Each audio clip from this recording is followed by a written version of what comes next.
Good morning and welcome to the regular meeting of the Planning and Zoning Commission. Today's date is May 1st, 2024. This meeting will come to order. We will begin with a moment of silence.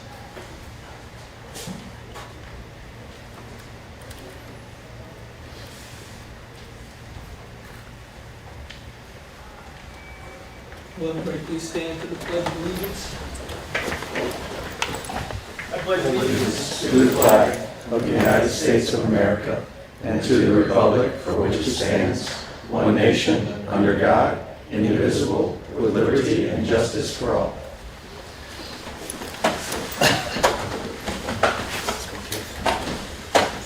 Madam City Clerk, will you please call the roll? Yes, Chair. Before I call the roll, Commissioner York requested to be excused, and I will mark her so. Apking. Here. Botana. Here. King. Here. Marker. Here. Schwartz. Here. Severson. Here. Summers. 6 present, 1 excused, 1 absent. Thank you. We'll move on to item 5, and that's approval of minutes. In your backup material was included a copy of the meeting minutes from April 3rd, 2024 meeting. Is there any discussion regarding these meeting minutes? Seeing none, do we have a motion? I'd make a motion that we accept the minutes as submitted. Second. Motion to approve minutes as presented by Commissioner Botana, second by Commissioner Schwartz.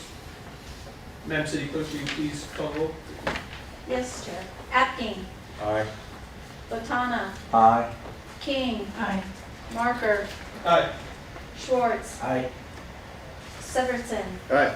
All ayes, motion carried. Thank you. We'll move on to agenda item 7A, it's ordinance 17-24.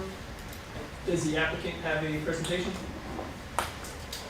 The city has a presentation. Okay. Yes, please. So, good morning, commissioners. For the record, Chad Boyko, principal planner for the city's planning division. This is ordinance 17-24. This is privately initiated, small-scale future land use map amendment. The applicant for this is Samuel V. Johnson. It's 6 parcels that are located along Pondella Road. They're just a little over 1 acre in size, cumulatively. It is within the transition area of the urban services boundary, so there is utilities that are available to the site. And then the applicant is requesting a change from a Lee County land use designation to the commercial professional future land use designation. These 6 properties were recently annexed into the city of Cape Coral. And as you guys all know, once you annex into the city of Cape Coral, you have to have the future land use and zoning amended to match the city's designation before any development can occur on these properties. So this is the second of 3 steps in order for these to be developed within the parameters of the city of Cape Coral. So we've got a couple of maps here. The map on your left is the existing future land use map of the 6 properties and the surrounding area. To the south and then to the east, you have the properties are still within unincorporated Lee County, so they have designations that are appropriate with Lee County. To the west, across a local street, you have industrial land use, similar land use that exists to the north across Pondella with industrial land use, and then to the northeast, you have some Highland Road District land use for properties that have sort of double frontage on both Highland Road and Pondella Road. And then the map on the left, or map on the right, is the proposed land use, which would designate the 6 properties as commercial professional. Just really quickly, brief summary of what commercial professional allows. It states that it has a maximum floor area ratio of 1. The maximum commercial square footage for these properties, if they were developed, to their maximum extent, would be a little over 43,000 square foot of commercial development, and there are no residential units allowed within the CP designation. We analyzed the comp plan request according to a couple of comp plan elements, policies. The first one was the commercial node section, which is policy 1.13 of the future land use element. This seeks to locate commercial development at or along commercial nodes, which are the intersection of 4 or more lane streets. Staff finds that the site is not directly located at any commercial intersection. However, the site is just a little to the west of the Pondella Road and Hancock Creek South intersection. Pondella Road is listed as an arterial roadway, so it meets that commercial intersection criteria. The policy does state that even though a property may not be located directly at an intersection, the nodes can extend outward with continuous commercial designation. Staff finds that the Pine Island Road District, along with some industrial land use, extends out from that designation, and so therefore staff finds that the site does qualify for being located as an extension of a commercial node. The next policy that we looked at is our commercial siting guidelines. There are 8 of these guidelines that we look to see if a site is adequate or suited for commercial development. Staff finds after analysis that the site is consistent with 2 of the guidelines, which are major intersection and compactness. Major intersection kind of goes along with the commercial node criteria, being that it's near that intersection of Pondella Road and Hancock Creek South intersection.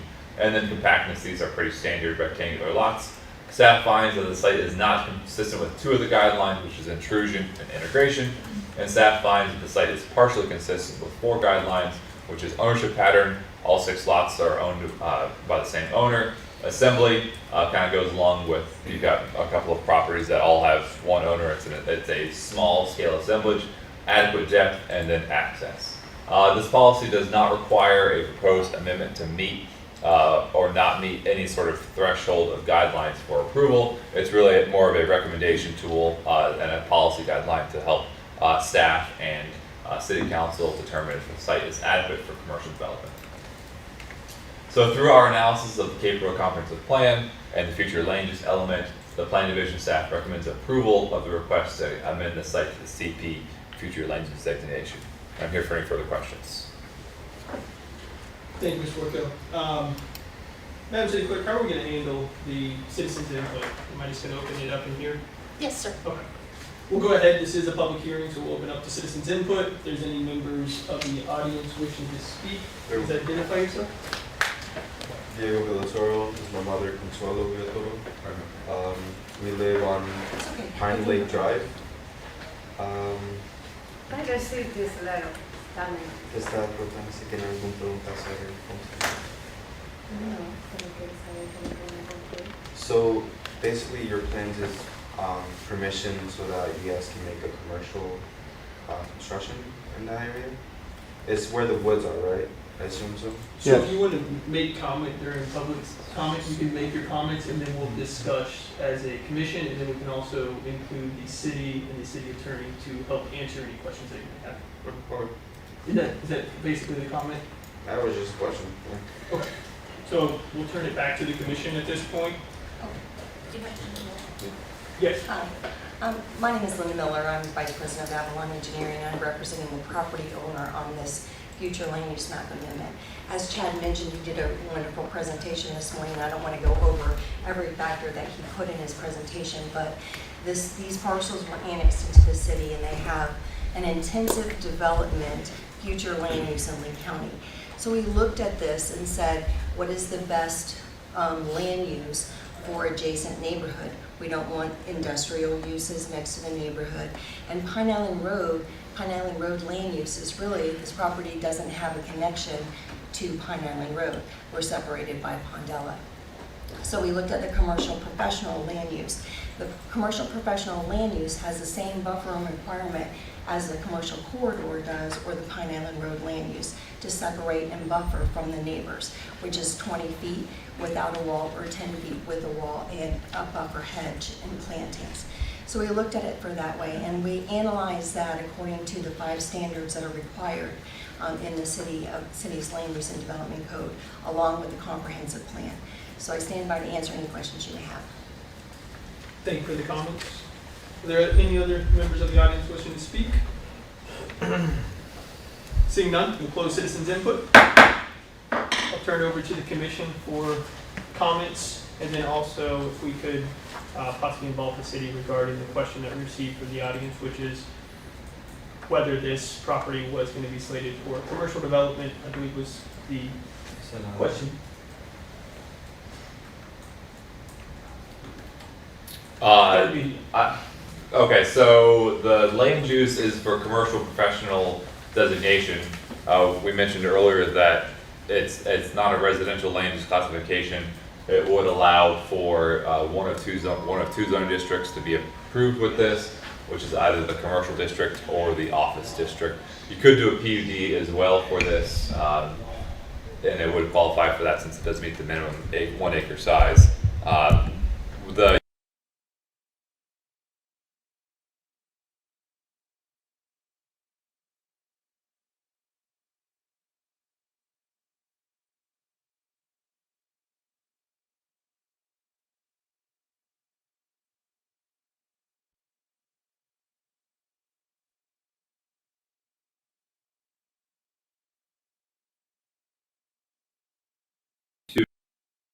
county, and then there's an additional property on the other side of Pine Lake Drive that abuts a single-family house.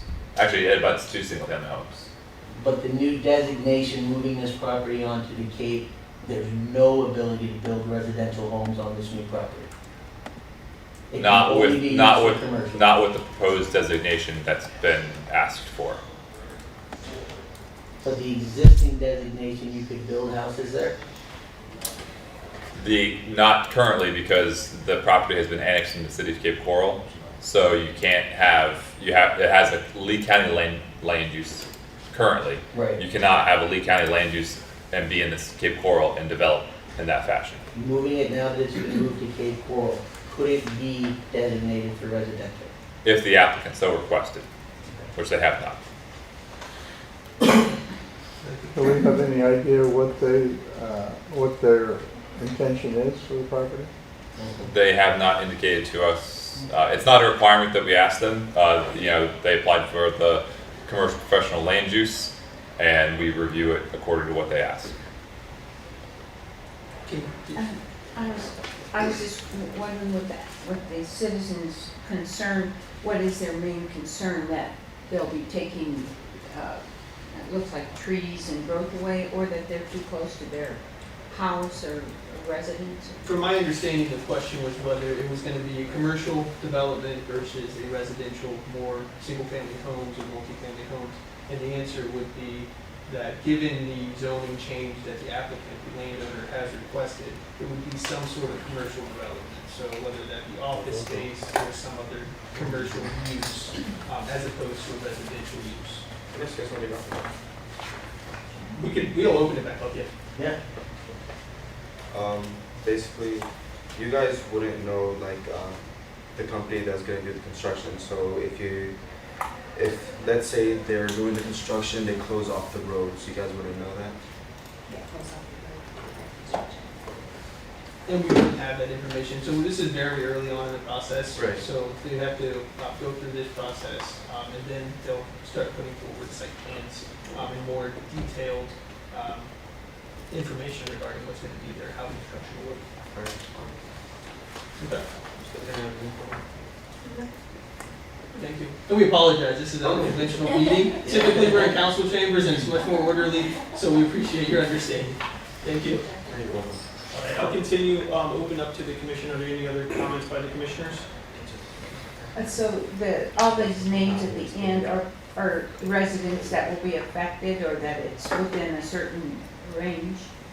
Yes, our code requires that we send notices out to all residents within 500 feet of the properties. That's why each one repeats, because it's for each property, right? So The- the names on these lists are the same names over and over again. It Six could, times. yeah, it just depends on what the parcel records are. If you have a couple of different owners, when we actually do the mailings, we just send to one. But if what you're seeing is just the list of when we do our search of the surrounding owners. But when we actually do the mailing, then we just send one letter to them. We don't, send them 15 letters. Additional comments from the commission?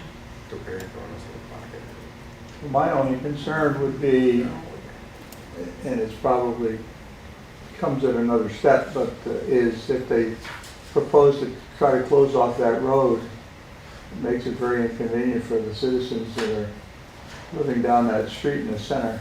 So I would assume that wouldn't be allowed. Actually, Well, I mean, that's not even a city of Cape Coral roadway, that's a Lee County roadway, so it wouldn't even be in the city's jurisdiction to close that off or to do anything along those lines. Can I just add to that? Please. So there are two separate developments, even though they're adjacent to each other and we're asking for the same land use. The development will occur on the parcels that are separated by the roadway. So we will not be seeking to vacate any portions of the roadway and putting the parcels together. There'll be So two separate developments. you do know what kind of properties you're intending to It's develop? probably like a little flex space units, I mean conveniently to Pondella. That's how we kind of see it as a flex space. Office area in the front, little garage area to pull your trucks in, services, providing services right there in Pondella.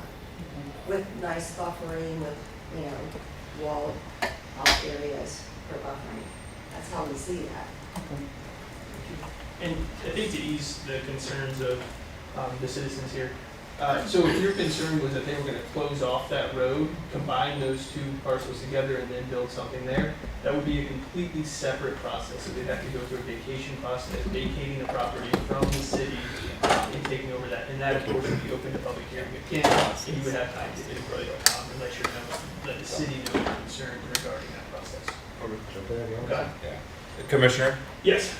it's not a city roadway, so the applicant could not even apply to file for a vacation process. We have no jurisdiction over that roadway other than making, you know, if we had to possibly make some improvements with Lee County's approval, but there's no way that it can be vacated through the city. If they wanted to vacate that road, they would have to go through the county. Essentially. Correct. Same Yes. process through the county as opposed to the city.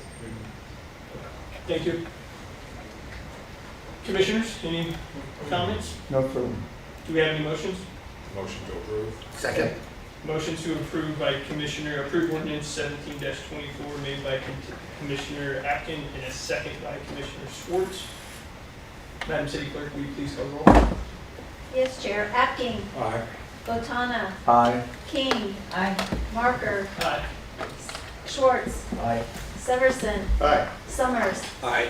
All ayes, motion carried. Thank you. All right, moving forward, item 7B, ordinance 30-24. Does the city have a presentation on this? We do not have a formal presentation, Commissioner, but I am prepared to give a brief summary on this. For the record, Mike Strubbe, Planning Team Coordinator with the Planning Division. Ordinance 3024 proposes changes to Article 7 of the Land Development Code, which is our sign regulations.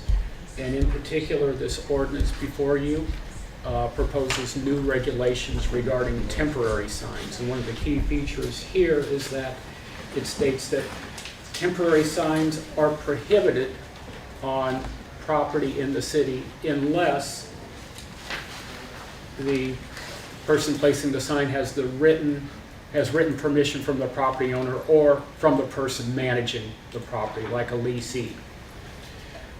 In addition to that, this particular ordinance establishes penalties for violations, and it also identifies the Cape Coral Police Department and the Code Compliance Division as the entities responsible for administering these particular provisions in our code.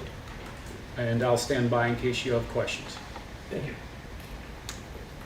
This is a city public meeting to open up to the public. If there's any members of the public that wish to speak, please state your name for the record. Seeing none, we'll close citizens input. I'll open up to the commission. So would this affect realtors signs, like for open house,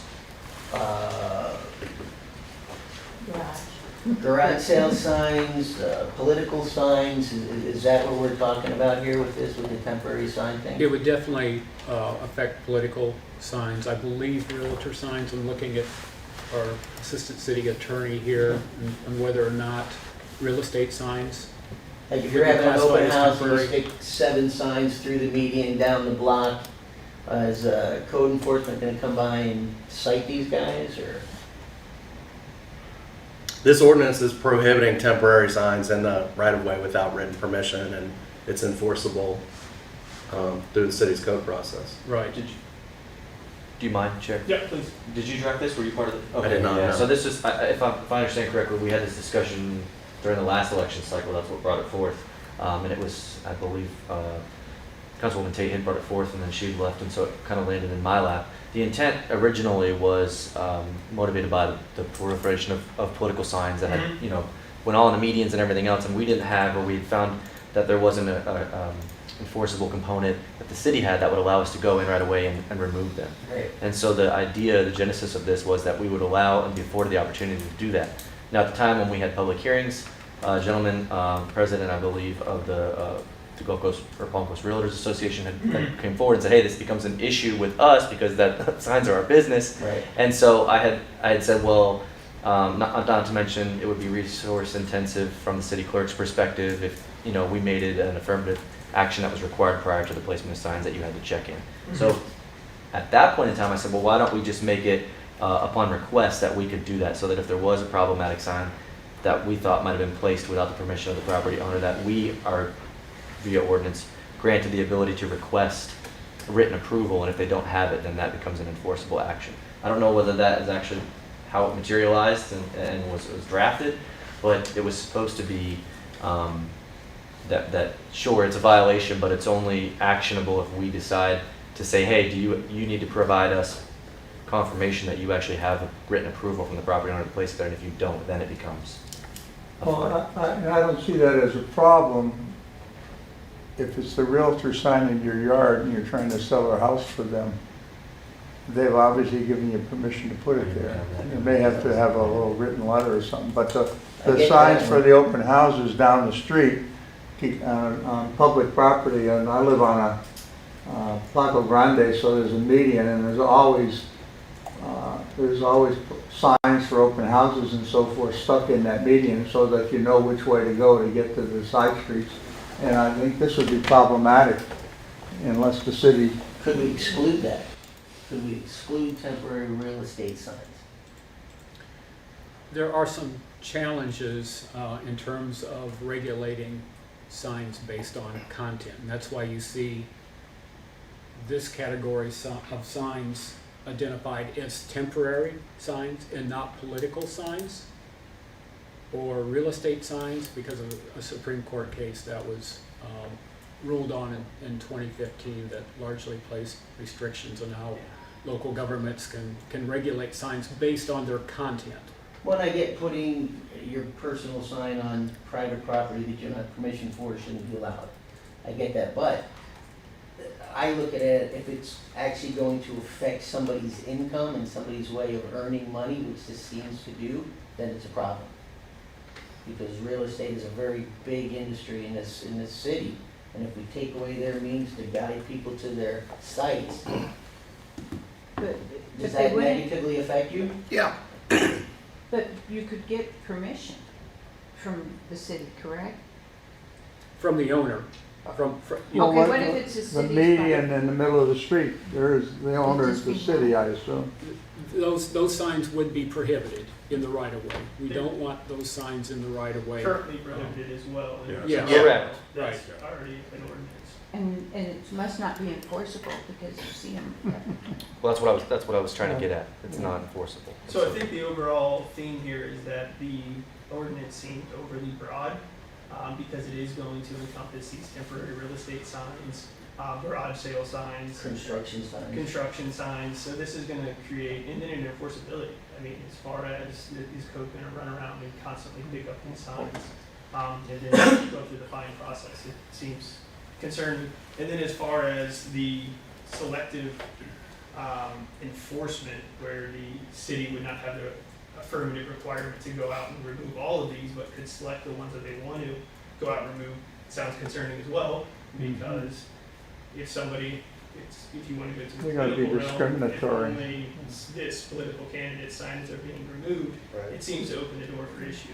I have concerns regarding the entire drafting of this, unless a city attorney has some sort of explanation regarding the overbroad application. Well, I think as far as characterizing it as overbroad is just reflective of this is what we're able to do with regulating these.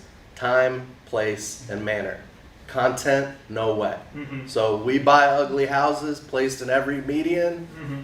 That's the same as open house, take a left-hand turn at the next street. So could we can't carve anyone out, so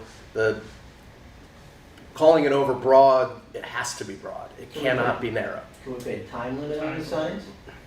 24 hours? Time, place, and manner restrictions, that avoids any kind of content-based issues. Could we say a 6-hour, this would encompass open houses and things of that nature, garage sales? Would there be ability, you cannot post a sign on another individual's property without permission for a period longer than 6 hours? Sure, I think there's probably a number of ways to go about doing it. I think ultimately you're going to run into the same kind of enforcement issues. I got to start my clock on the 6 hours. And, the other thing I would note is, excuse me, I'm Please go sorry. The other thing I would note is just in general, code enforcement is reactive, not proactive. So they respond to calls. There's a state law that says the complainant has to give their name and identifying information. So as far as any sort of selective or discriminatory enforcement, any concerns that you have about that exist today with the rest of our code. With everything. Yeah. If you got a boat in the driveway here and a boat in the driveway there, it could be perceived that people don't like to look at that boat, but this one is a 32-foot, contender, and you're not going to bother with it. But the John boat, you're going to. I mean, that's just natural in how you perceive it.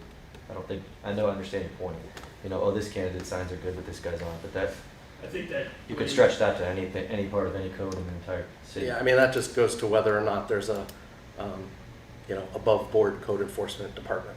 I think that weighs even more heavy on the issue that we could have if candidates, constituent decided to go around and say, hey, call code enforcement on all the opponent signs. Well, I think there's just a lot of issues, in the evil here of having signs in places that maybe they shouldn't be is outweighed by the evil of the additional restriction and possibility of abuse in additional issues that you're going to see with open houses. Drive down Cape Coral Parkway and look at Pelican, you're going to have 20 open house signs there every Saturday.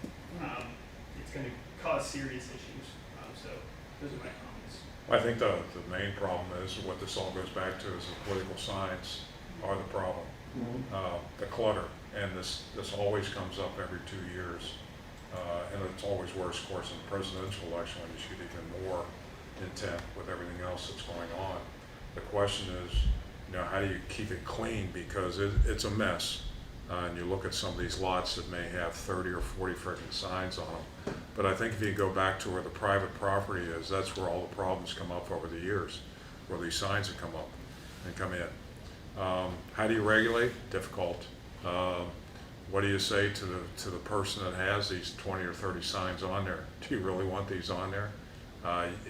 After a point, when you get that many signs on a particular area, it becomes mute because you can't even see half of what's going on. It's just clutter. So how do you regulate that? It's difficult. I just don't know. But if you put something like this into effect, is it going to do any good? Questionable. The question, the main point is, where do we go from here? What do we do? Well, and I understand especially the last election cycle, there was a lot of political sign issues that happened, so I could see how that would spur this. But I just, like the commissioner said, I just think there's a lot of negative effects that come from it that outweigh the positive effects from it. I tend to agree, and I think creating another ordinance that's not going to be enforceable for all intents and purposes is wasting a lot of people's time. So I wouldn't be in favor of it. Can I get some clarification? Just on, so what we're saying is that for city or government-owned lots would be prohibited from sign placement under this provision. Is that correct? It is now. It is now. So if that's in fact the case, then why in the last election when we were going to the library to vote, then there were political signs everywhere? I think to Commissioner Long's point is because we didn't have an ordinance like the one in front of you that says the police department and code enforcement can come and take action and have real teeth to it. So that's the differentiation on this ordinance that basically says now the onus is on the law enforcement to to basically Well, pull those empower- signs. Or code. If I Councilman could Malone. share, yeah, no, that's a good point, and it's a separate provision here, the right of way, the city right of ways is different than the conversation that we've already been having. But yeah, there was no teeth to it, and I think one of the problems was the individuals that would put them in the middle of the right of way and all the way along the medians. The way that it previously worked was, it was laughable. We would take them as the city and we would hold them, we would call the individuals and say, hey, we've got them. They'd come pick them back up and go run right out and do it. There was no fines or anything associated with it. So it wasn't even a, hey, you at least forfeit the signs, because the signs aren't cheap. Right. So it was just this constant cat and mouse. It was a waste of resources in the city. And you know, we would say, hey, come get it. There'd be sometimes 70 to 100 signs. Right. They'd come pick them up and go right back and do it again because there was no enforcement. There was no penalty. There wasn't even a slap on the wrist. They probably try to get a better place then. Yeah, so that's what subsection 3, I think, is it makes it very clear and concise that it's a violation, is immediate, subject to immediate removal, and enhanced civil penalties. But if I might, just, so then for private citizens, in order for a sign to be placed on their plot, they have to have the permission of the citizen that owns the lot, correct? Or owns the place, which is kind of what we have now, I thought. No? I mean, you could go, I could go stick my sign on a neighbor's yard and. Well, private property is private property, but as far as us being able to request it without the action being on the property owner themselves. So you've got, for example, and I know that it's time, place, and manner restricted, we can't really focus on one, but keeping with political, you've got individuals that there's vacant commercial sites all over the place, and the Right. owners are absent, they're in other countries. And so you'd get the guys putting the 4x4 signs up, Right. unbeknownst to the property owner. Property owner doesn't really know to be able to make that action on their own, to say, hey, they need to get this out of my yard. And the city, hey, that's private property, we can't touch it. Right. So now through this, we can say, hey, can you please provide us information that shows that you've got written approval? And if Yeah. not, then I understand the city can take action. Another sort of component of that. And that's with anything. I mean, any business, commercial businesses or anything, there's no recourse. I mean, the property owner does find out, you take it off, but that's it. My only input on that would be, you know, as a candidate, if you see the opponent's sign on a public place, you're feeling obliged to go get your sign there as well. And so that there's some type of balance and presentation. To me, campaign signs are all clutter anyways, you know, because you see them at the beginning and then pretty much you just clue them out.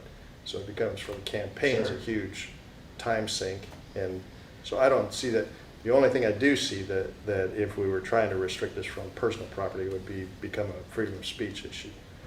So that would definitely be something we want to stay away from. You know, it looks like with certain subtitles in here, all we're trying to do is focus in on to give the police some kind of legal action to take for these medians, and that is where the clutter has been for the last several elections. And they're all helpless to do anything. And like Keith said, they just come right back and put them back where they come from. So if you're looking at for a subtitle to control something right now, I think that's what the main focus is. And I understand all the other concerns about private property and things like that, but if there's no ability to enforce the mess that we've had on the medians for the last several election cycles, then it's going to continue. So I guess that's the way I'm looking at it. It's just a subtitle. But of if we control. put something bad in place, it's just gonna make it worse, not better. If we put a Band-Aid on a bullet wound, it's, and it seems like the big focus is political signs. It is. But there's so many other trades that are gonna be negatively affected by it. Well, That's my concern. it's the medians, I think, is the main thing. But I don't think there's been any real focus from code enforcement on the real estate industry. It's just kind of a mutual. No, and like you yeah. said, they're reactive, not Right. active. They don't go actively hunting, they have to be called to go Yeah, out and so hunt. I think it's going to stand the way it is right now. I mean, I'm not in the real estate business, but I'm looking at what's been enforced over the last few years and what could be based on a complaint. I don't think anybody really complains about the real estate part of it. It's the political situation, but you have to have something with teeth in it to go after it, and that's basically what the city's looking for. So my question would be to Councilmember Long. Was the purpose of this, you were part of the creation of this, and when this was discussed at council, was the purpose to exclude and do away with political signs on public property? No, That's it's the any idea. signs, when we can't specifically target any particular. I'm sorry, But signs. low-hanging fruit, you know, On- this conversation has been primarily revolved around political signs because it's low-hanging fruit, but Yep. it's larger than that. Think about after the hurricane, how many roofing signs did you see in the middle of the medians, all over the place? I mean, you couldn't even keep up with them. So, I mean, it's cyclical, it's whatever the flavor of the season is, and so that's sort of the genesis of it is the signs. Sure, at that point in time, that politics was lively because it was around that time of the election. But Sure. depending on the season, it could be anything. So the common theme that I keep hearing is medians. Mhm. So in this ordinance, Right away. that goes after private property as well. So, and that seems a little bit, that's the overbroad portion that I'd be looking at, in my opinion. And I think that it does create additional issues. It's a sloppy way to go about remedying that particular issue. And maybe looking at this and redrafting this in a way that would more selectively go after what we're actually looking to go after, which appears to be the public right-of-ways and medians. Chairman, I'd just like to ask the planning division, did you look at what other communities are doing that, because everyone has this, you know, especially the political, I would think all the cities around us and around the country have faced this. Did you look and see what other places do to address this situation? We were not directly or intimately involved in actually crafting this ordinance, so we were not asked to check with other communities. I wonder if we To can- my- This to my is a city knowledge- council motivated thing. It's a political Okay. vendetta. Yeah, oh, well, Code compliance staff may have, but I don't know that for a fact.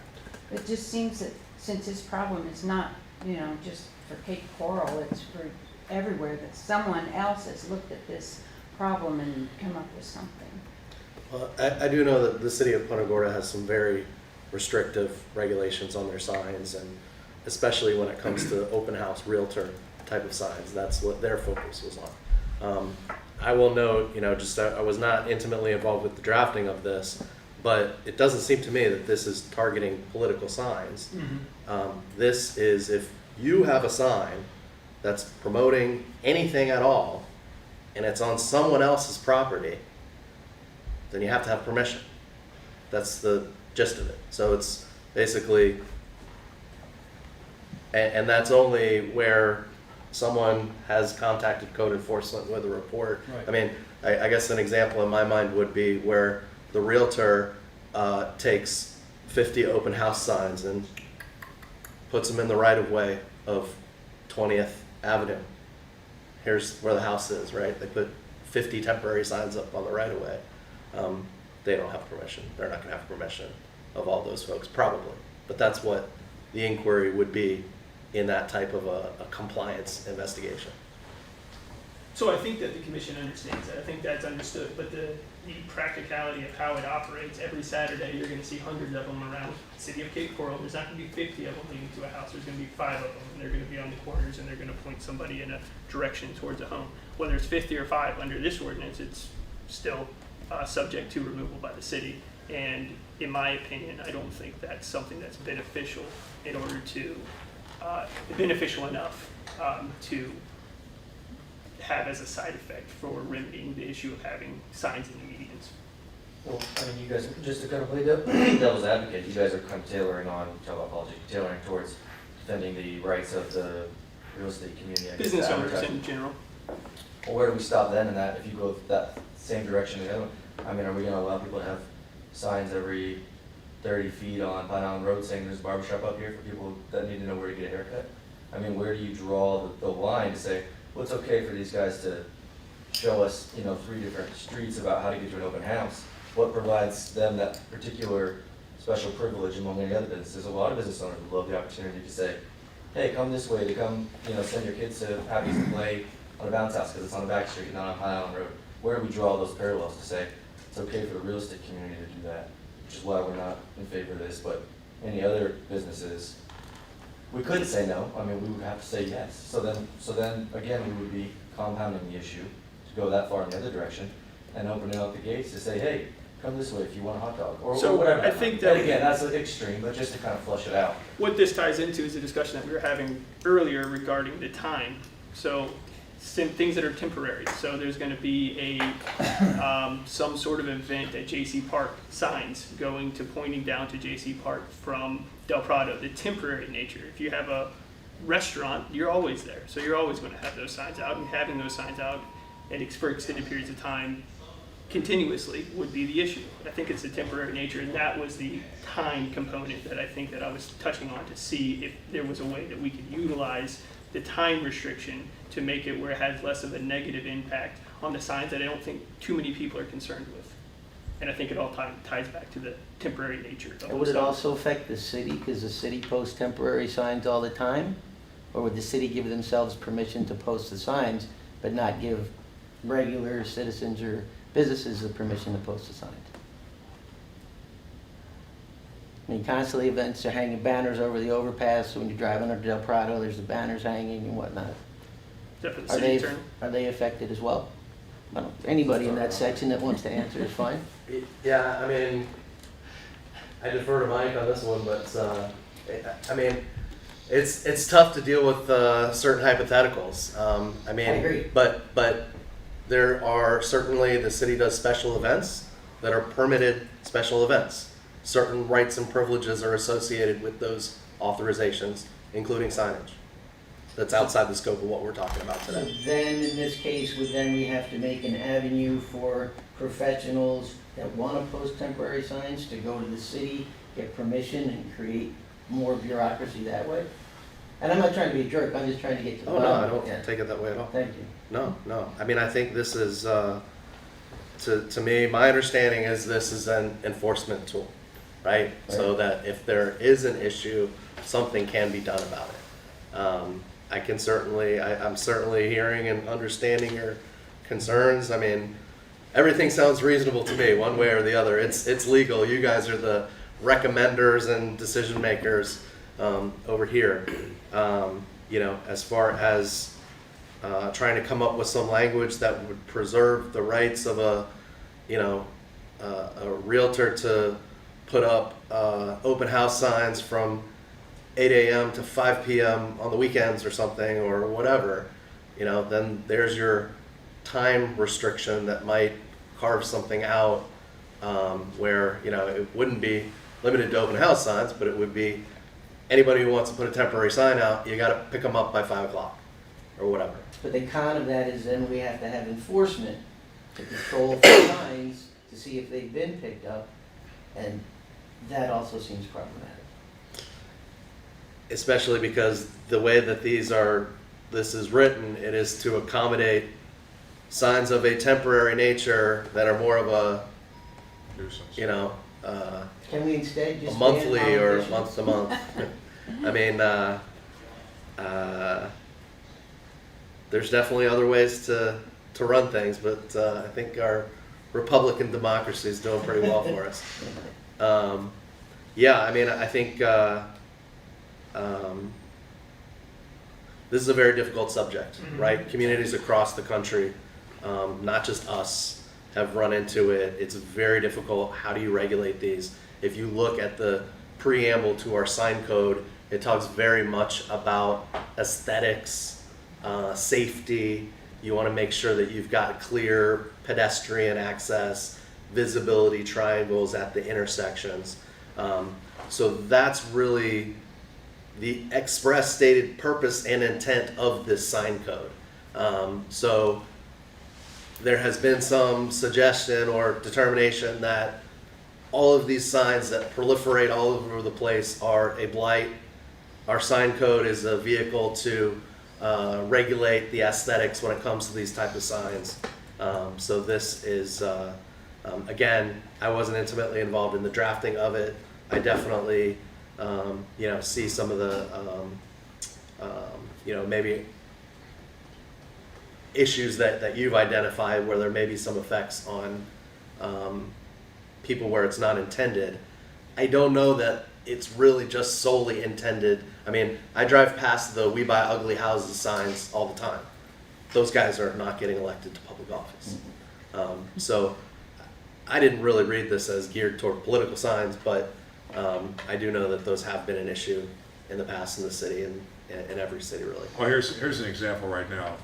anything that's within what we call the line of sight, when you have a median, 50 feet back from the edge where the turn is, can be removed at any time if there's a sign there. That's the fact of right now. The problematic is where the signs are down the center of the median itself. So, but we still you'll see the real estate signs that are on the edge, which are actually illegal because of the line of sight. The only reason I know that's because I'm involved in the medians and I know most of the regulations. So if you don't have any bite that you can do anything about, it's going to be a repetitive situation. Is it selective? You can look at it both ways, but if there's nothing in there, and I understand what the concerns are for going across businesses, but I think you have to file a complaint with the code enforcement, but they have to have some kind of bite to be able to enforce what you're trying to get rid of. And it's a very fine line, I agree. But the question is where we go. Go ahead. Summers. A thought that would protect small businesses would be that allowable period of 6 to 8 hours. If the sign's longer than that, it's not that temporary, and that will stop the "We Buy Ugly Houses" and the roofers bandit signs, while allowing the realtor, the mortgage broker, the yard sale people. They have 6 to 8 hours to put their sign out and pick it up at the end of the day, and that way it's not there overnight. It's not the same reoccurring signs. It's not political signs going everywhere, because those guys won't go out there, pick them up at the end of the day and bring them back next morning. I think that can solve a lot of problems and protect everybody. Kind of like with the food carts. How they have to move now at night and come back in the morning. That's temporary. Yeah. But then what then about the political? Because I think Well, you're coming up to a season that's where the complaints. If you want signs in your front yard, you can give them permission. I get that. So if But I'm talking city property. Well, the city give them permission, they don't give permission anyway, so the city can remove them. And if it's there for more than 6 or 8 hours, it's violating this ordinance anyway. Okay, so the 6 to 8 hours on private, and like someone said, the owner lives, 6 states away or whatever, what about that property? It's private, you can't put it on without permission. I know, but But that's what they do, the political guys, they line the vacant lots with them. that's what I'm saying. So his temporary wouldn't work because there's no one that is giving or taking. Well, the political signs would just be taken, the code enforcement would just come by and take them the next day. To be That's clarified, basically what, to clarify, the 6 to 8 hour period would apply to private property. You still can't place your signs in the median. It would be private property. It would be a carve out to this requirement to ask for permission to have a temporary sign on someone's property. That would be a carve out on this, and it would be a time restriction for this. If you were to extend past that 8 hours, you would need to have authorization by the property owner, and it would fall back to basically the same mechanisms, enforcement mechanisms that are in this ordinance as it's written today. So on these vacant lots that are owned by someone who doesn't live here and probably might not care, you'd call the city and complain about all these signs. They would then have to say, well, that's owned by so-and-so. I mean, And this is it just another seems issue. like a little. This is another issue with enforcement is obviously before you remove the sign, you have to contact the property owner. Is that correct? I think under this, they're putting the onus on the person that's putting the sign up, right? So it's the, whatever is advertised on the sign, going to them Contact that saying, individual. let's see your Show me your permission, permission. please. Okay.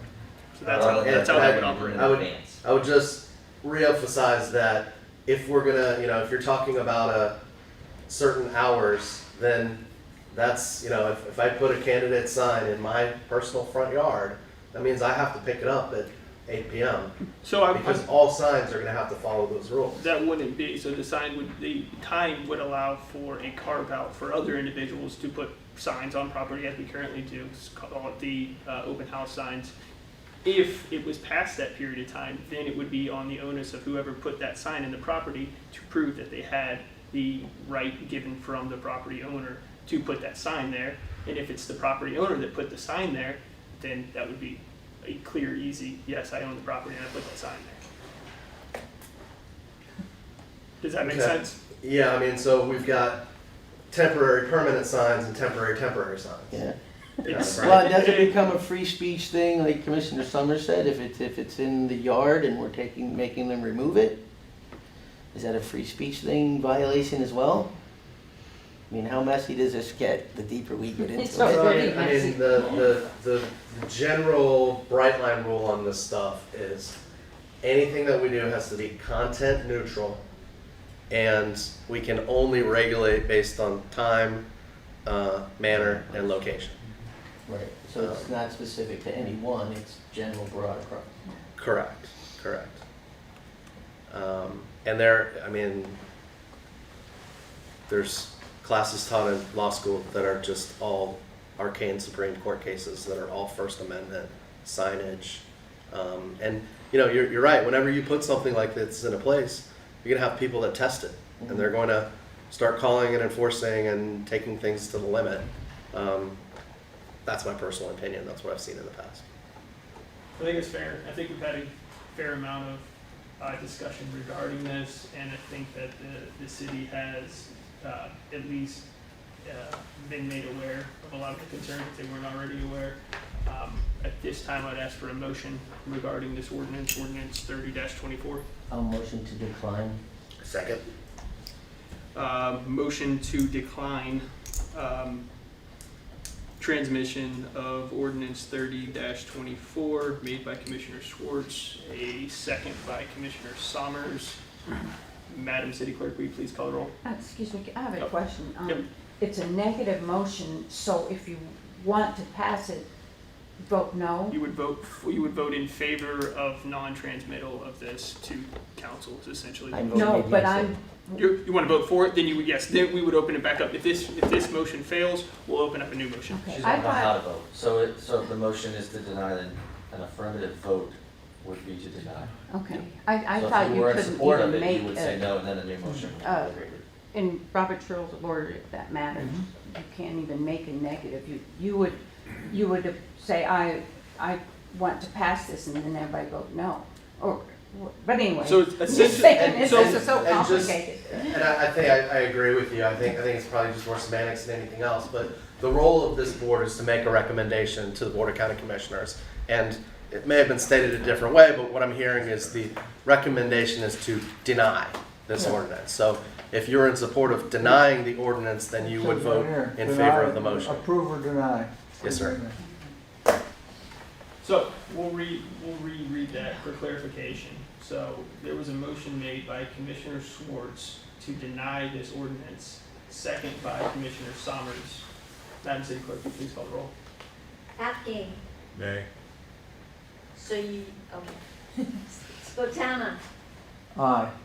King, No, Marker, Aye. Aye. Schwartz, Severson, So let me get this clear. So the aye is to deny.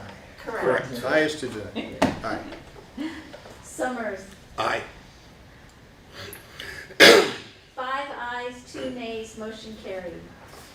Thank you.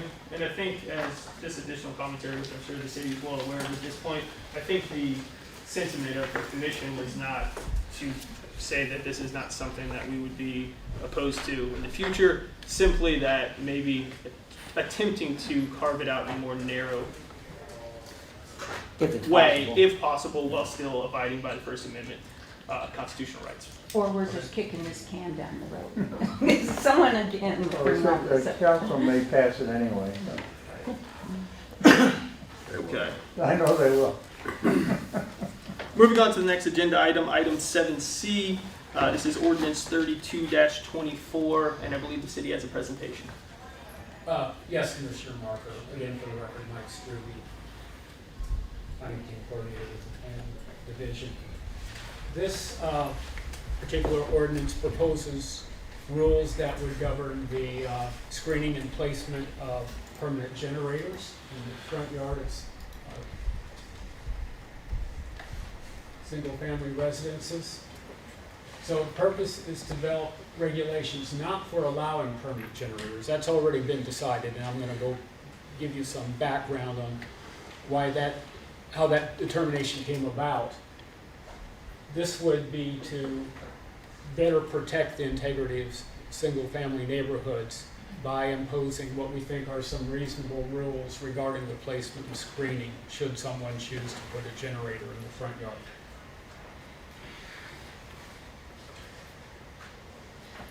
Last year, we had an applicant that appealed a decision by Building Division staff that denied the placement of a generator in the front yard of a single-family home. And we were asked, planning staff was asked to evaluate that appeal. We recommended that the decision be affirmed. We read the code and we thought it was reasonably clear that generators are not allowed in front of houses. And ultimately, those types of appeals are administrative, and our interim director at the time reviewed the applicant's appeal and reviewed our recommendation and ultimately did side with the applicant in that case. So the implications of that from that point forward is that generators, unless the city takes steps to prohibit those generators in front yards of single-family homes, those types of equipment are allowed.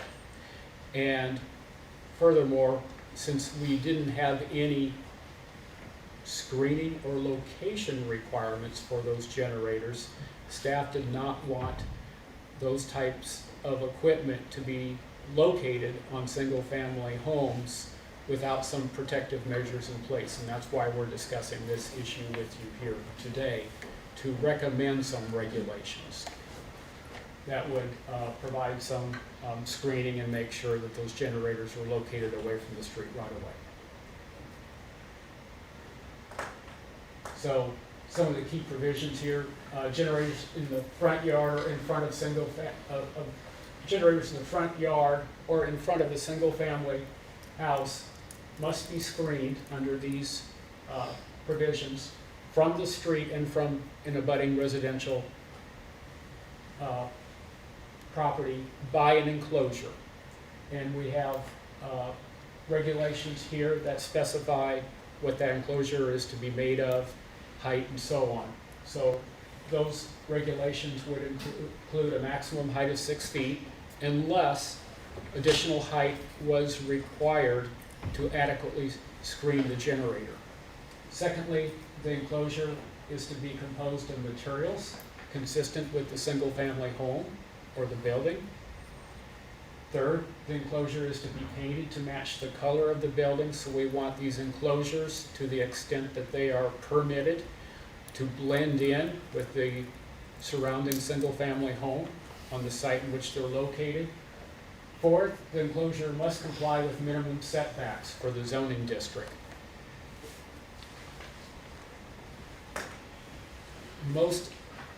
By far, the two most prevalent zoning districts in which single-family homes are allowed are the RML zoning district and of course the R1 zoning district. Both have front setbacks of 25 feet. So this means that the enclosures could be located no closer than 25 feet from the front property line. And then lastly, the enclosure could not be used for storing any other items or for screening any other equipment. The enclosure is to be used only for housing, if you will, the permanent generator. These provisions, I want to emphasize here, do not apply to temporary generators that people typically store in their garages and roll out onto their driveways during periods of power outages. There are also a couple of related changes that have been made by staff. Section 415 in the Land Development Code has been revised to include a cross-reference to this new subsection of the Land Development Code. And then, in addition to that, also contained in Section 415 is Table 415, and changes are made to this table to better clarify some of our requirements when it comes to the placement of equipment on residential sites. And one of those key provisions in terms of making our regulations more clear is you'll notice that some of our abbreviated terms have been eliminated. You'll see that in cross-through language, and we've actually written out what we intend to apply there, like either not applicable or not allowed. So staff is recommending approval of this particular ordinance. We've received no correspondence concerning these proposed rules, and of course I'm available if you have questions. Thank you, Mr. Drury. This is a public meeting. If any members of the public wish to speak, please state your name for the record.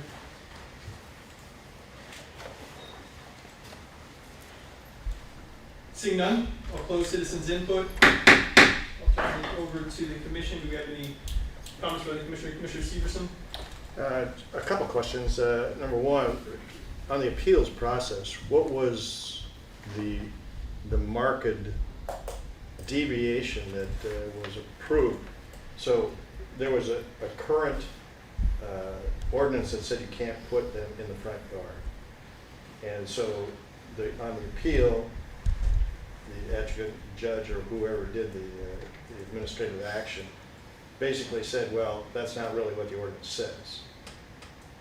Am I making sense on this? So what was it that caused the variation from our previous policy?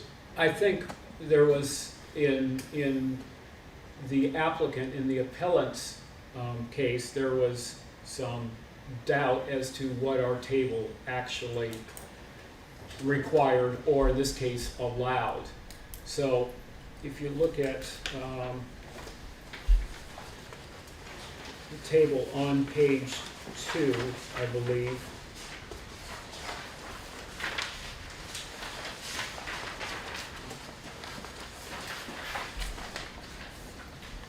one of the things that caused a little bit of confusion was, you'll notice this is down near the bottom of this table, other mechanical equipment, AC, generator, and pool equipment. There's been some strike-throughs here because we're recommending some changes, but originally it said NA. We had always interpreted that to mean not allowed because we've never, in my knowledge, never allowed generators in the front yard of single-family homes since I've been here, and I've worked here since 2006. Right. The builder looked at this and thought, oh, I think this means it's not applicable, Right. that you do allow it in the front yard. Yeah. And furthermore, I'm putting that generator close to my house, and it's going to be not going to be infringing on the 25-foot setback. That was sort of a minor. That was more of a minor issue. We just said it doesn't matter how far back it is from the property line. It's not allowed. Period. Our director looked at this.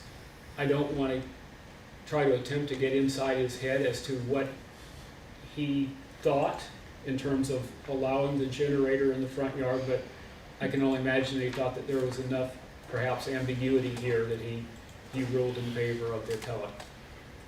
So this is an attempt here, one, to clarify these regulations, where perhaps they weren't as clear as they should have been, and then secondly, in our view, to require some reasonable restrictions in terms of screening and where those generators can be placed. And I do want to mention one thing too.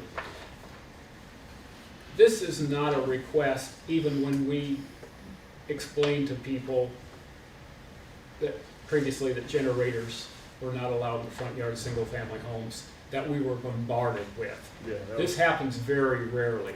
This happens on just a small segment of the homes that we permit. Typically homes on water, large homes on relatively small sites, 10,000 square foot properties, where the house essentially is constructed from side property line to property line, and then after the design is completed, the homeowner says, oh, I need a generator. You know, remember that hurricane we had a couple years ago? But now I don't have room for it. So that's sort of how this came about. I don't see this as something that most home owners would take advantage of. Some of it is a little bit self-selecting because those generators are pretty costly. If you've checked prices on those recently. But nevertheless, for those situations where someone chooses to put a generator on their site and they can't put it on the side, and they want it in the front because they feel they absolutely have to need it, we think these regulations will help better protect those surrounding property owners in those residential areas. Yeah, that was my follow-up question, is how many of these do you actually get? Not very many. Commissioner Schwartz. Have we given any thought to the size of the structure that we're gonna have to build to house the generator? Generator's gonna have to be 18 inches off the back wall, plus it's gonna need 3 feet of clearance in front of it to pass the National Electric Code so we can operate and work on it clearly. It's gonna need clearances on both sides of it. So it's gonna wind up being a fairly big structure we're gonna be forced to build with a wall in front of people's homes. Where in the past, because I don't know, I've probably done 5 or 6 generators in the front of houses in the city of Cape Coral over the last decade. We've always just put a plant barrier in front of it to hide it from the street. The regulation has always been, as long as the generator didn't protrude past the front of the house. Because, you know, because most houses, the garage stick out, the house is set back a little bit, so we can put it in front of the house as long as it doesn't protrude past the garage. So we've been able to do that in the past. I think to build this structure in front of somebody's house is going to be more invasive than the generator. I mean, the generator is 26 inches high, 4 feet wide on a little pad. And most of them now you can get color matched to your house. So to have to build this giant structure seems a little over the top. Or can we either restrict how much distance we need on the side of the house to put a generator? Because right now you need 9.5 feet from the house to the property line to fit a standard generator so it falls into the setbacks. Can we build them up higher? Can we put them on platforms? If we have the lack of space on the side of the house, can we go up instead of out? Is that possible? I don't know, I think that's probably an engineering question. I'm not an engineer. In terms of them being more conspicuous without an enclosure, I understand your perspective. That's not really a thought that's shared by planning staff. We think that these enclosures will do a better job of concealing this equipment, particularly when they're painted. You'll notice here on subsection 3, we say that the generator should be located at a distance not to exceed 5 feet from the front of the building unless a greater distance is required by the Florida Building Code. So you've got to get a building permit for this enclosure. That may dictate to some extent how big that enclosure has to be to provide for adequate circulation. And a lot of that goes back to how big your generator is going to be in the first place. The other point that I would make too is that on commercial sites, we do not allow HVAC equipment to be visible from the street right away. We require it to be screened. If that is our standard for commercial property, we certainly don't want a lesser standard for a residential neighborhood where this equipment would be even more conspicuous. So that's sort of the thought process here. I appreciate your comments, and there's areas I think here where you can look at this a little differently, of course, but that's sort of how we approached it. And the cost factor. And you mentioned generators are expensive. Generator, and if you're putting a 500-gallon propane tank in your front yard, you're going to spend between $20,000 and $25,000. Now you're going to spend another $6,000 to build this enclosure. All of a sudden your generator's $31,000. You can always just put it on the side yard, as you identified earlier, and there's no screening requirement. But And it there's doesn't no fit. enclosure It requirement. doesn't fit. Most of the houses that are being built nowadays are so big on the Cape that there's not enough room on the side of the house to put the generator. It won't fit, so we can't put it there. I think in many cases, not all cases, but I think in many cases, this is a design issue. Because these are getting permitted before building plans are being approved for that single-family house. So there's adjustments in many cases that can be made. You got to work with your property. You can't build right on top of someone's property line, and likewise, you've got to make allowances for some of this equipment. So that's sort of how we're approaching this. No, and I get that, and I completely understand. There has to be allowances. We have to give the people the ability to put in this equipment. Obviously, we just went through that horrible hurricane, and having a generator is a lifesaver. But I think we also have to be kind of practical about what we have to build to encase this. And it's just, my opinion. Okay, yeah. Rest of it. Thank you. Do you have any other comments from the commissioners? Do you have a motion? A motion to approve. Motion to. Second. Second. Motion to approve ordinance 32-24 made by Commissioner Atkin, second by Commissioner Botana. Madam City Clerk, will you please call the roll? Atkin, Aye. Botana, Aye. King, Aye. Marker, Aye. Schwartz, Nay. Severson, Aye. Summers, Aye. 6 ayes, 1 nay, motion carried. Thank you. Moving on to item 7D, this is ordinance 33-24. I believe the city has an additional presentation. We do, Commissioner Marker. Thank you.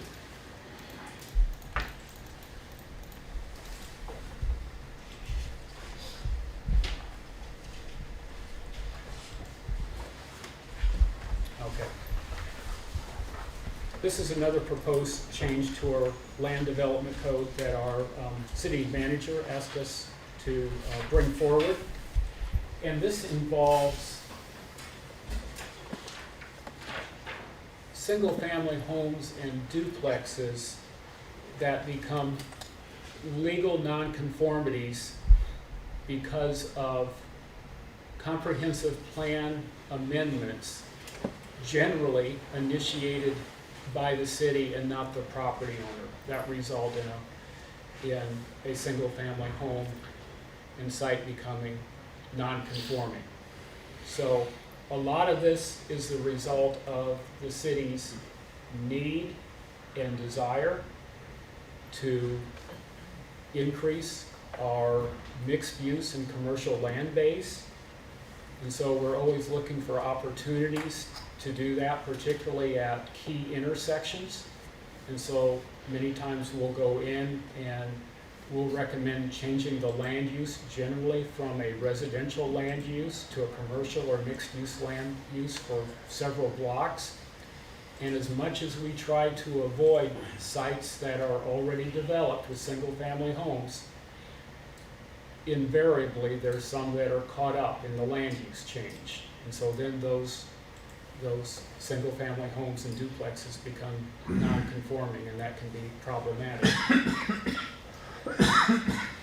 The key standards that we are proposing to be relaxed in this instance include parking, solid waste, landscaping, and off-site improvements.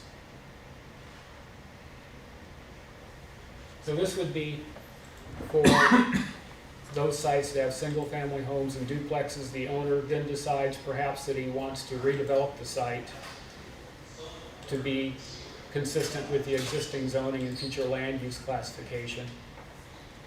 A small commercial property, that can be very difficult to meet many of our commercial requirements when the site was originally developed residentially. This is intended to give that property owner greater flexibility.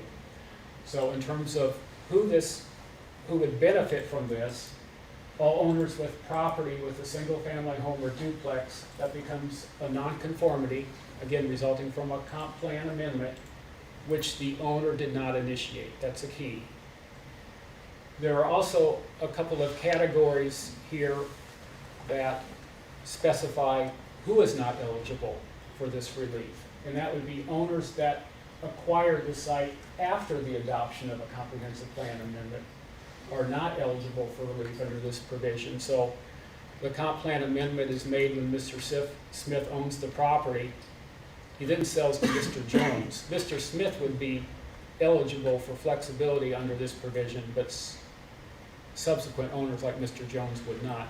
And then lastly, also not eligible for this type of flexibility that I'll get into in a moment would be any owner of a site that chooses to demolish a non-conforming single-family home or duplex would not be eligible for relief under this section. They could redevelop the site, but in conformance with our applicable sections of the Land Development Code. So the key provisions here in terms of trying to encourage redevelopment of some of these non-conforming sites. Parking, we propose to relax parking standards. We would require a minimum of 3 spaces for these types of properties. Generally, parking is assessed based on your building area, and many of our uses are assessed at a minimum of 1 space for 300 square feet. So even a relatively small house, 1,500 square feet, would require generally somewhere in the neighborhood of 5 parking spaces. Secondly, solid waste provisions. Generally, a dumpster in an accompanying enclosure is required. That requirement we're proposing to waive. Third is landscaping, and we're proposing that landscape buffers not be required along property lines adjacent to residential zone sites. However, we are recommending that landscaping be required in the form of a row of trees and also a row of shrubs to provide for some adequate buffering and protection of those adjacent residential properties. The main thing that is being eliminated from this landscaping provision is the actual width of the buffer itself, which may range in a lot of cases anywhere from 10 to 20 feet. And in fact, for many residential houses or structures that are constructed on our 2-lot platted sites, often they're built to roughly 7.5 feet from the side property line, which is the setback, so they can't physically accommodate that buffer unless you're doing something like either doing some significant alteration to the structure, you totally redevelop the site, or you request some type of landscaping deviation, which generally would require a public hearing. And then lastly, we're suggesting that some flexibility be considered in regards to required off-site improvements, and in particular, off-site improvements along local streets and alleys. Those requirements may be waived by the director, and there are some standards there that are contained in this ordinance that would give the director some guidance in terms of identifying which situations that flexibility might be appropriate. We think there are several advantages to this particular change to our code that we are recommending to you today. One, we think it'll encourage the elimination of legal nonconformities and encourage the redevelopment of commercial sites by allowing the existing buildings to stay on the site. It'll encourage redevelopment on sites that are currently served by city services. These regulations, we think, clarify city regulations, will simplify and streamline permitting, and that will help to reduce redevelopment costs. And then lastly, while we're talking about providing flexibility for redeveloping these particular sites, we also believe that there are adequate safeguards still in place to protect the health, safety, and welfare of the public. We're recommending approval of this ordinance. We have received no correspondence concerning this particular code change, and I'll be glad to answer any questions you might have. Thank you, Mr. Struby. This is a public meeting. If any members of the audience wish to speak, please state your name for the record and identify yourselves. Seeing none, we'll close citizens' input. Open discussion to the commission. Do you have any comments from the commissioners? So, Mr. True, I do have a question regarding the ownership.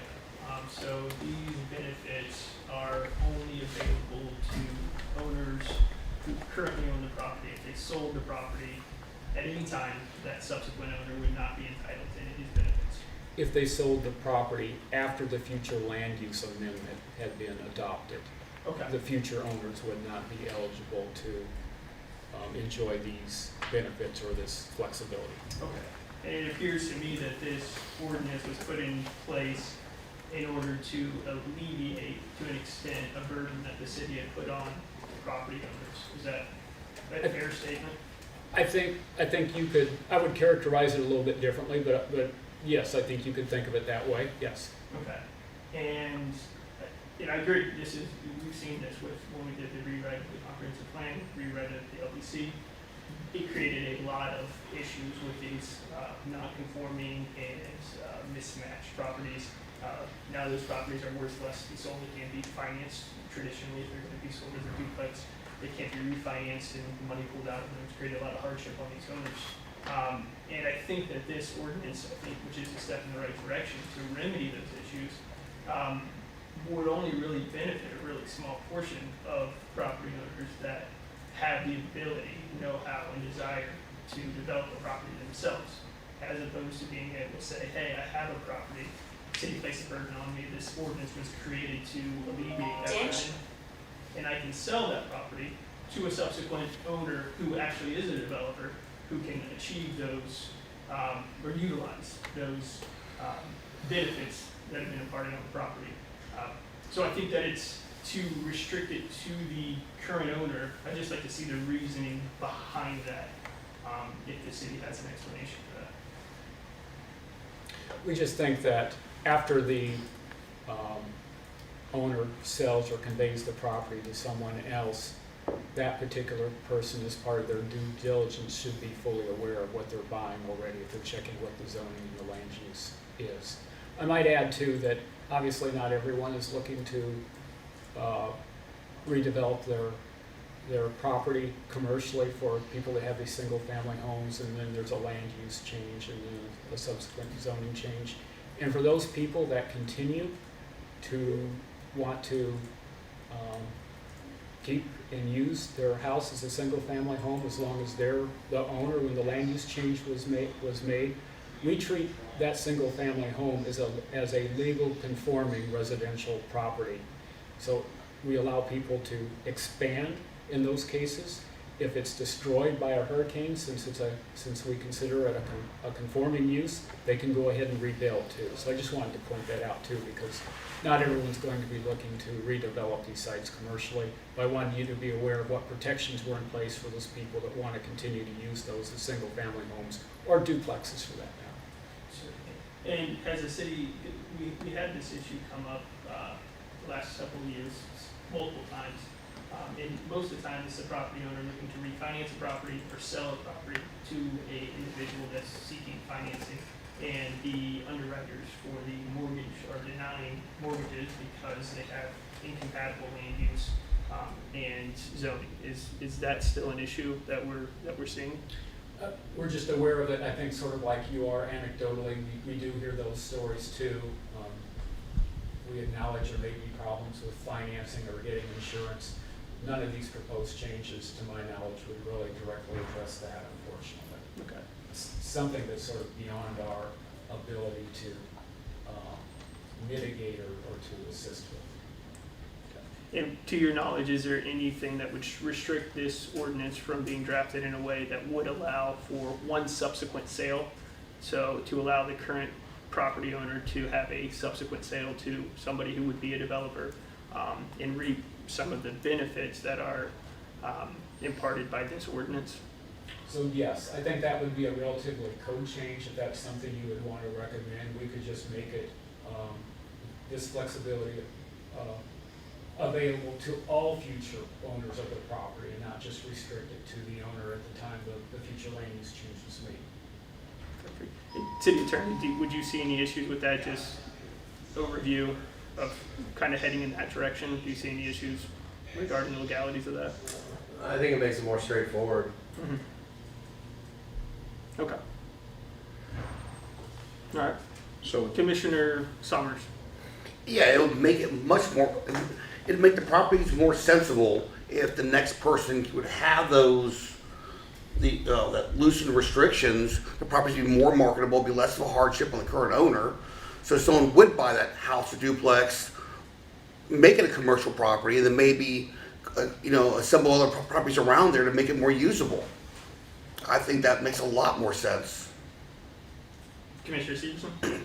I was just going to ask, so does that come in the form of an amendment to this proposal then, or would it go back to the rewriters and then brought before the planning and zoning again at a later date?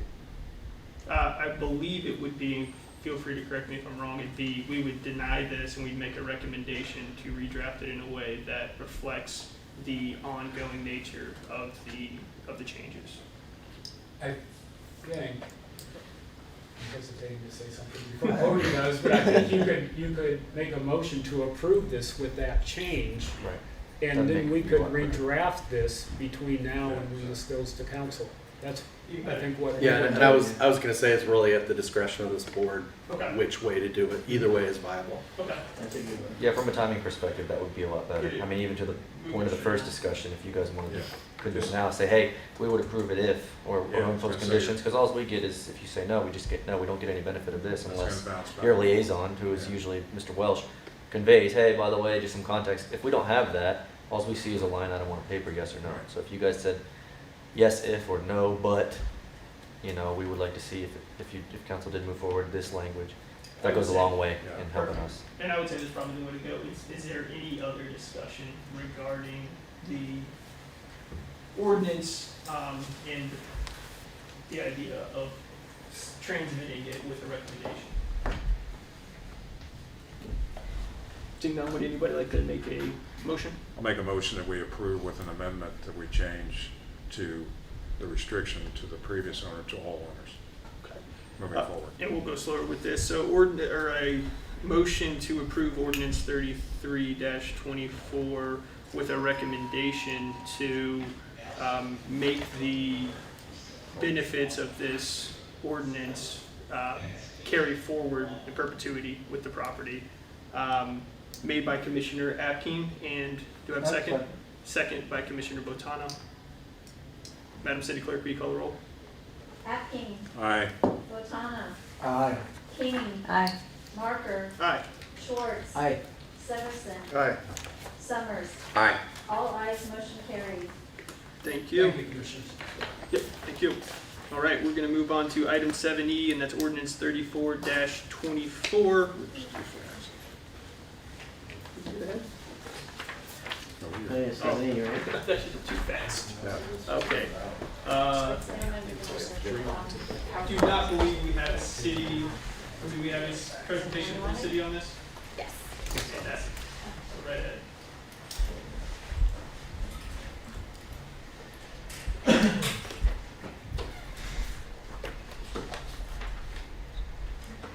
Good morning, Commissioners. For the record, Candace Ford, Associate Planner with the City Planning Division. I will be talking to you about ordinance 34-24 today. So this is going to be a proposed section to our LDC section 5.4.8, specifically talking about our seawalls. So the reason of this proposed change is to allow all city-owned properties or in which the city is going to be the applicant for these particular properties with 85 linear feet or more of water frontage on a saltwater water body, the opportunity to either construct a seawall bulkhead or a form of an alternative shoreline stabilization. It would be up to the discretion of the Public Works Director and their staff to certify that it would be appropriate for that area.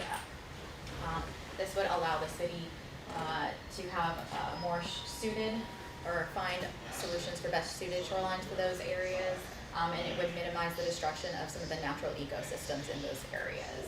And this would include, of course, with 85 linear feet of frontage or more. Anything less than that is not included in this provision, just to provide continuity for shoreline stabilization methods in relation to the adjacent properties. And then this is the actual language for the code. I put it up here. So it's going to have 85 feet or more of frontage, shall be allowed to construct or utilize either a seawall bulkhead or an alternative shoreline stabilization along the frontage exposed to contact with the water. And the proposed plan shall be reviewed and approved by the Public Works Director for any bulkhead or alternative shoreline stabilization. This would not exclude us from getting any other permits from local or state or federal agencies. We would still have to get those before we could go forward with this. So these are kind of the highlighted parcels in the city that this would impact. We do have about 36 parcels currently that are on saltwater water bodies, 30 of which are going to have that 85 linear feet of shoreline or more.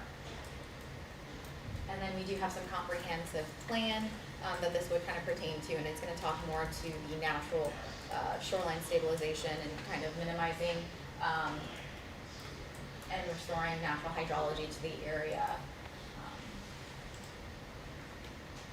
And then policy 2.1.3 kind of talks about there's a goal that is not to destroy or damage coastal natural resources. So that's what this would kind of also be minimizing as well.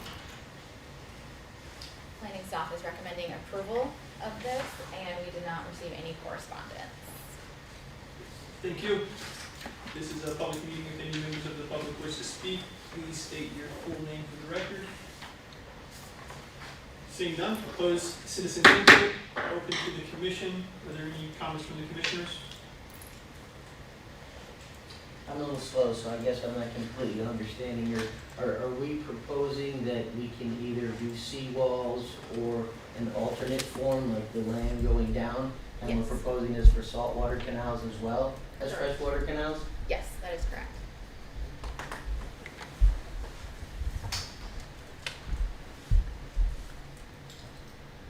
Any additional comments by the commission?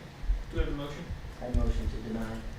Motion by Commissioner Schwartz to deny ordinance 34-24. Do we have a second?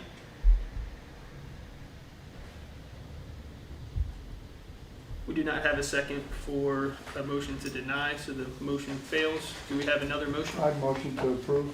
Motion to approve ordinance 34-24 made by Commissioner Botana. Do we have a second? I'll second it, and then can we have a discussion? That's, We would open for discussion now. Yeah, let's, Yep. discussion now. We would open for discussion now, yes, Okay. before we submit the. Okay, I guess I'd like to ask Commissioner Schwartz why do you think this is a bad idea? If I lived on a saltwater canal, I would want all my neighbors to have the same seawall situation that we have. I would not want the body of water going all the way down the canal like that. I think it takes away from the property and the property value.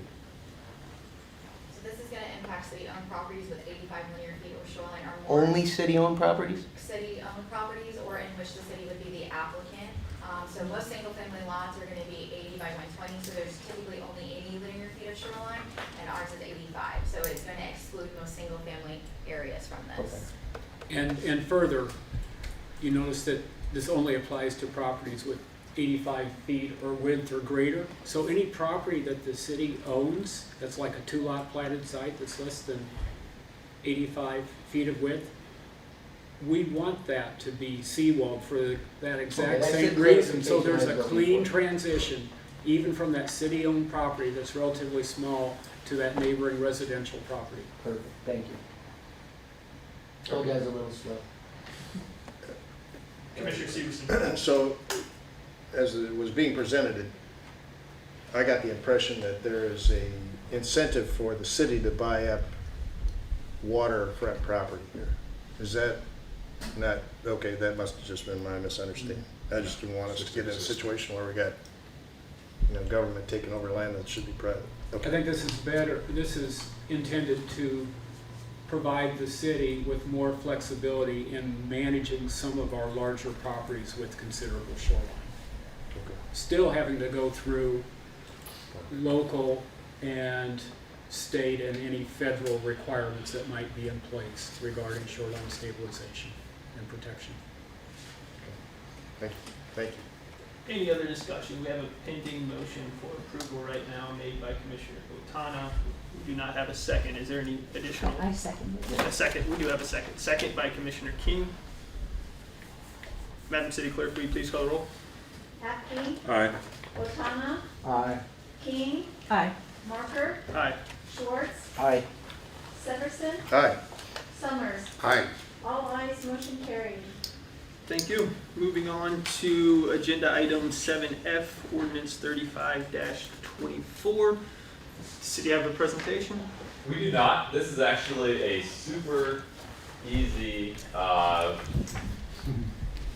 ordinance for you. This is the water supply work plan, and our comp plan is a date that the water supply work plan was approved 5 years ago by the City of Cape Coral and the South Florida Water Management District. It essentially lays out what's going to happen with utilities projects throughout the city. In our comprehensive plan, in the infrastructure element, we put the date that it was approved by the Water Management District and also the City of Cape Coral. They have approved a new one that was just recently approved in March of 2024. And this is essentially a housekeeping update to reflect the recently approved water supply work plan. The reason that we have to make this change rather than leaving it as the approval from 2019 is that the Water Management District requires that you update your comp plan with this date change in order to qualify for potentially a few $1 million of grant approval. So this is really a simple housekeeping change to update that newly approved plan. It does not change any substantive language within the comp plan or anything like that. This is just more of a housekeeping measure that is done in order to make sure that we can keep trying to get some grant funding from the Water Management District. Thank you. This is a public meeting. Any members of the public wishing to speak, please state your full name for the record. Seeing none, we'll close citizens' input. I'll open up to the commission. Do we have any comments from the commissioners? Seeing none, do we have a motion? I'd move that we approve. Second. Motion to approve ordinance 35-24 made by Commissioner Botana, seconded by Commissioner Schwartz. Madam City Clerk, please call the roll. Apke, Aye. Botana, Aye. King, Aye. Marker, Aye. Schwartz, Aye. Severson, Aye. Summers. Aye. All ayes, motion carried. Thank you. All right, moving right along. Item 8, citizens' input. This is a public meeting. If any members of the public wish to speak, please make yourself